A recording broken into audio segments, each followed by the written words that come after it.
Let's meet this month's difference maker, who certainly knows a thing or two about the human-animal bond. Though not diagnosed with autism until adulthood, as a child, Dr. Temple Grandin quickly learned that she processed things differently than her neurotypical classmates, only developing speech skills when she was nearly 4 years old. Drawn to STEM-related activities like electronics and rocketry, she was encouraged to pursue a career as a scientist by her peers and a former teacher and mentor. And the rest is history. Grandin has since authored over 60 peer-reviewed scientific papers on animal behavior. Half the cattle in the United States today are handled in facilities she designed. And while much of her life's work has been to understand her own autistic mind, her goal remains to better the treatment of neurodiverse individuals like her. Here's a World of Difference correspondent, Brad Kuhn, with her amazing story.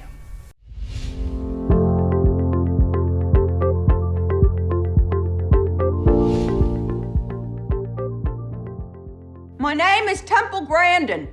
I'm not like other people. Most people don't have Claire Danes play them in a movie about their life. Most people haven't been recognized by Time magazine as one of the 100 most influential people in the world. Dr. Temple Grandin is not like other people, but she cares deeply about them, especially those who, like her, see the world through the eyes of autism. I'm a professor of animal science at Colorado State University. I've been there now, it'll be 31 years in March, and study animal behavior. I've designed cattle handling facilities. For me, one of the things that's really made life worthwhile is having a really interesting career. I put a lot of emphasis on career. If someone says, my kid went to college because of your book, or my kid has a job because of one of your lectures, I get a lot of satisfaction out of that. Or I designed something for your rancher friend and it's working really well with their cattle. I get satisfaction out of the things I invent and the things I suggest.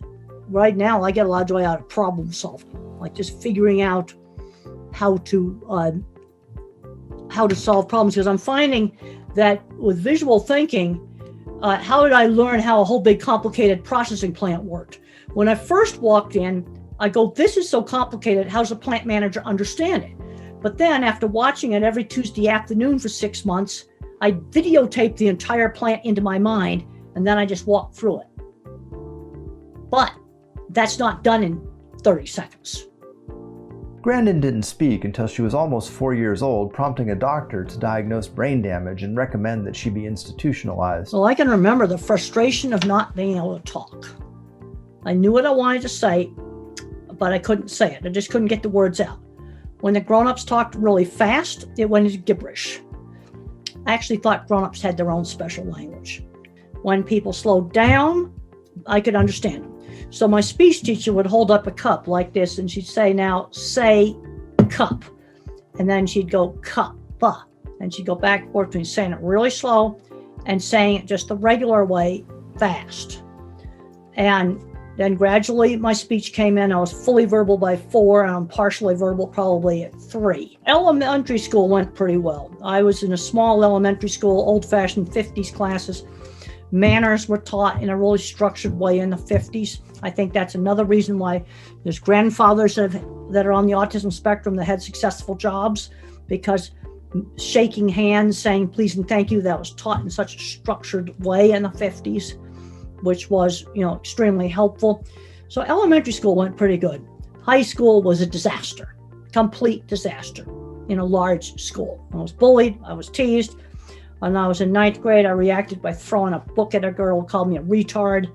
And I ended up going to a special boarding school for kids with problems. And I would guess most of them had autism. But you got to remember, this is early 60s, and they were still in some of the psychoanalysis sort of stuff. And so it was emotional disturbance, back then. When I look back at some of the other students in that school, there was, I'd say half of them probably were on the autism spectrum. And I was not a good student there at all. And Mr. Patey, the headmaster, kind of said, let her get through her adolescence. He put me to work running the horse barn. And I did that for about 3 years. And in doing that, I learned how to work. There were 9 stalls to clean every single day. Horses to be fed, horses to be put in and out of the barn. And I was proud of the fact that I was, considered responsible enough to do this job. But I look back on this, I learned really important work skills. I'm seeing a lot of students today, they may be on the autism spectrum doing really well in school, but they can't handle it in the workplace. That's because they didn't learn work skills. I'm seeing too many kids today where they're so overprotected, they don't shop by themselves. I was shopping by the time I was 7. And I knew exactly what I could buy with 50 cents. I could see things that were doors to opportunity. And a lot of people aren't very good at that. When I went to a cattle event and the editor of the magazine was there, I said, I got to get his card because I'd like to have my master's thesis research. I can write that up in that magazine. But a lot of people don't see that door. And then that got me a press pass into a big fancy national meeting, the very expensive entrance fee for free. And then I got the editor's card for the national magazine. See, and it was step by step. It wasn't something that happened overnight. And then I started writing in the national magazine about some of the things I did in cattle handling. And then that would get other jobs. It's something that it was built up slowly. But I saw opportunity. And I find that I'm seeing a lot of parents, they don't see doorways to opportunity. Like you might have both parents are computer programmers. I've run into 2 or 3 of these cases. And the kids are whiz at math. And mom and dad don't think to teach them programming. And then I bring that up and they go, oh, that's a good idea, we'll do that. You see, they'd gotten so much into the autism bucket, they couldn't think of anything else. No, you need to be teaching your kid programming. Now, I tried programming that didn't work for me, but you don't know until you try it. At 73, Grandin is still teaching and still helping others with autism overcome hurdles and live their best lives. For these and so many other reasons, A World of Difference is proud to name Temple Grandin as our Difference Maker of the Month. For A World of Difference, I'm Brad Kuhn. Thanks for the story, Brad, and congratulations, Temple.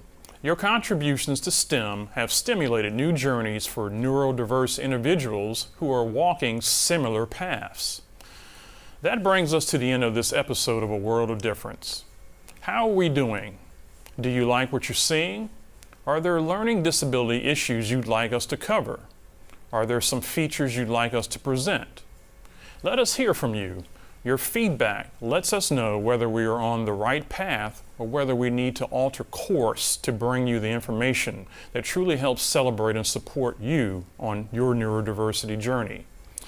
You can write us at contact@awodtv.org. Meanwhile, you can rewatch this episode or catch up on past episodes at awodtv.org.